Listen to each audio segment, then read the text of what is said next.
Hello everyone, my name is Will Petre and I bring cocktails for the people. Tonight's cocktail is the Perfect Manhattan and I would love to talk about New York City.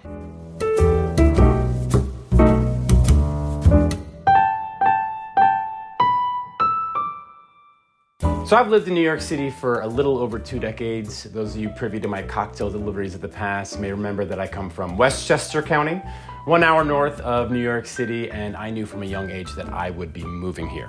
Call it a hunch. Back in Westchester, I was a pretty good student.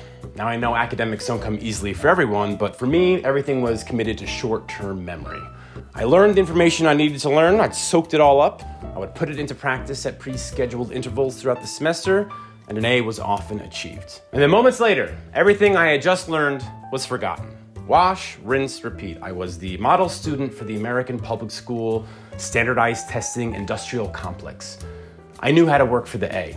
And for those first 18 years, the A was the pinnacle of perfection. But what is an A for an adult? Is it just getting a job and keeping it? Is it paying your bills? Is it getting a partner? Having a wedding, having a big splashy wedding? Is it the house or the second house? Is it the flat screen TV? Is it the gold watch at the end of your career? But honestly, who stays at the same job long enough these days to get a gold watch? And what is a gold watch anyway? A golden measurement of time given at the end of your life when you don't have much time left?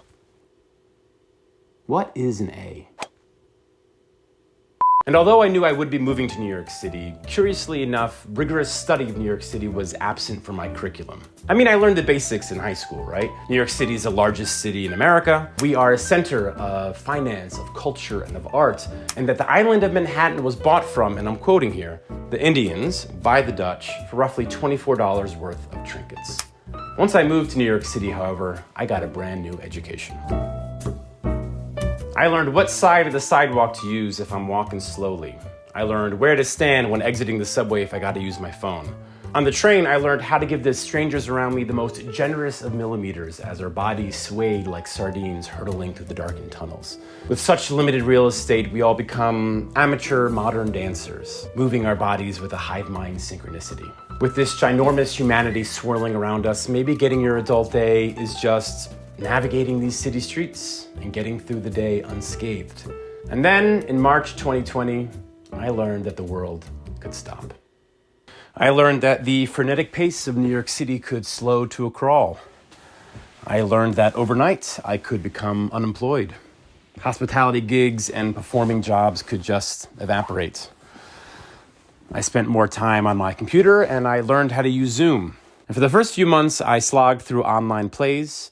I attended virtual family holidays, and then after the murder of George Floyd, I found myself in anti-racist meetings. Now look, I know that talking about racism may not always be fun, but here's something that I want to share.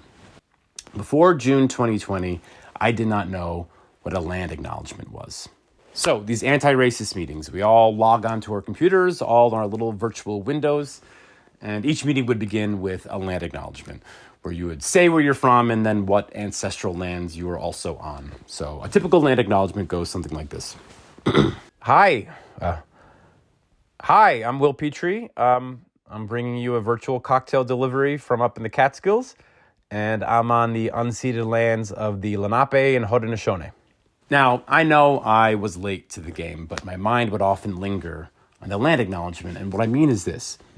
What were we doing besides just acknowledging? What seeds were we planting? What systems were we dismantling? How does any of this translate once we finally turn off our computers and go back out into the real world? I couldn't help but feel like this was something that guilty white people were doing to pat themselves on the back, checking something off the lists on their way to getting their anti-racist A. And so these days, I find myself in a new type of school.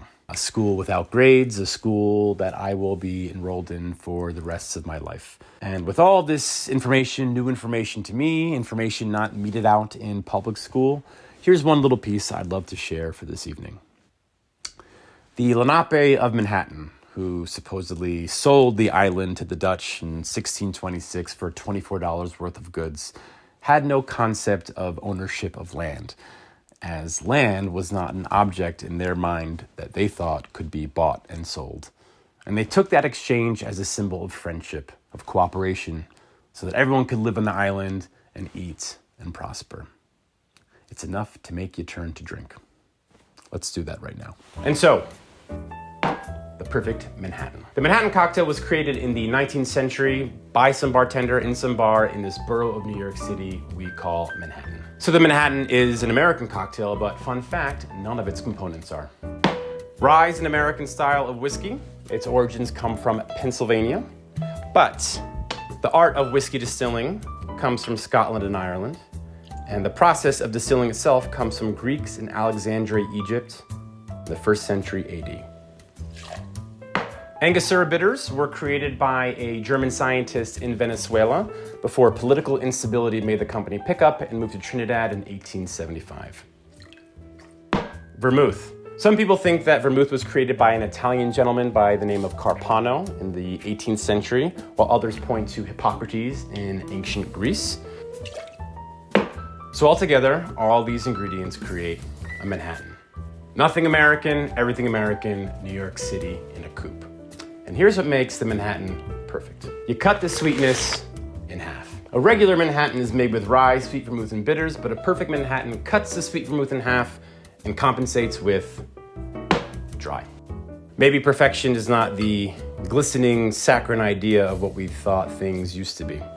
The only indigenous thing about the Manhattan is its name. We can trace the ingredients all over the world, but the native people whose land we are on, the Lenape, named this island Mannahatta, which means the place with wood that is good for bows. The Lenape are the past, present, and future keepers of this land, despite historical attempts to remove them. This Manhattan is far from perfect, but I would love to raise this imperfect, perfect Manhattan to the Lenape and to all of you. To planting seeds of curiosity, to rigor, to continuing adult education, to the rejection of the A, but just being committed to doing better, being better, to learning more. And hey, if you shoot an arrow and it goes real high, hooray for you. Cheers.